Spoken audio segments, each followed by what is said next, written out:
Virginia was about to close the laptop but decided to check her sister's account, automatically entering the password. The screen showed 10 or 12 unopened emails, half a dozen ads for online clothing and photo outlets, 3 forwards of feel-good slogans and pictures from an annoying cousin, 2 notices from volunteer groups about upcoming events, and 1 from an unfamiliar personal email address that had just arrived.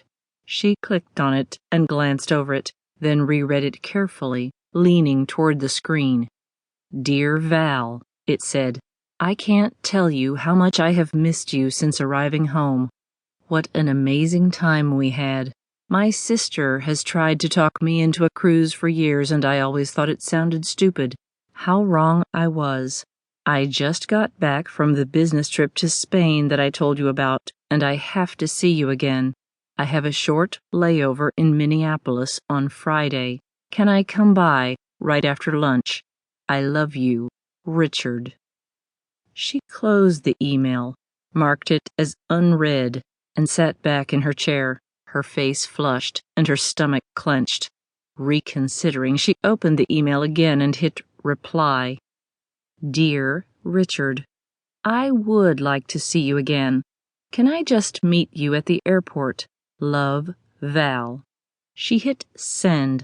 She examined the email address, ellisreynolds@hotmail.com. So was his name Richard Ellis Reynolds? While she waited, her anger built. No wonder Valerie was so upbeat when she returned home from the cruise. Oh, she feigned great sympathy with Virginia for being sick and missing out on the trip they had planned together, but it never seemed sincere. Now she knew why. "Come on," she said through her teeth. "Answer." The notifier pinged. "Dear Val, that would be great. I will be coming in at gate C15 at 12:10. See you then. Love, Richard." She hit reply again. "Dear Richard, I will be there. I have something important to tell you. If there is any change in plans, text me at 407-555-2187. Our email is very sporadic. Love, Val." She stopped, deleted our, typed my, and hit send.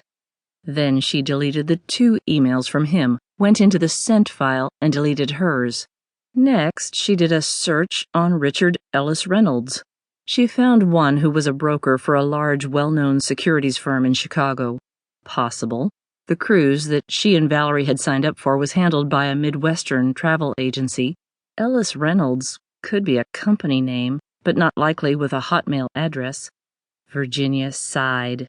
Valerie was so naive when it came to men. She supposed she would have to rescue her sister again, and then pick up the pieces. She was back at the laptop that afternoon, working on some digitized photos for a local magazine, when she heard the connecting door to the garage open. "Jenny, are you here?" She gritted her teeth. Valerie called her that just to annoy her, but Virginia wasn't going to let her sister get a rise out of her today, so she saved her work and closed the laptop. "I was in the office," she called out as she headed to the kitchen. Valerie unloaded her purse and a sack of groceries on the counter. She turned to face Virginia, her face flushed from the warm day and framed with downy blonde curls. A mirror image. Virginia always reveled in the knowledge that Valerie's clear blue eyes behind stylish glasses, somewhat round face, and full mouth were what people also saw when they looked at her.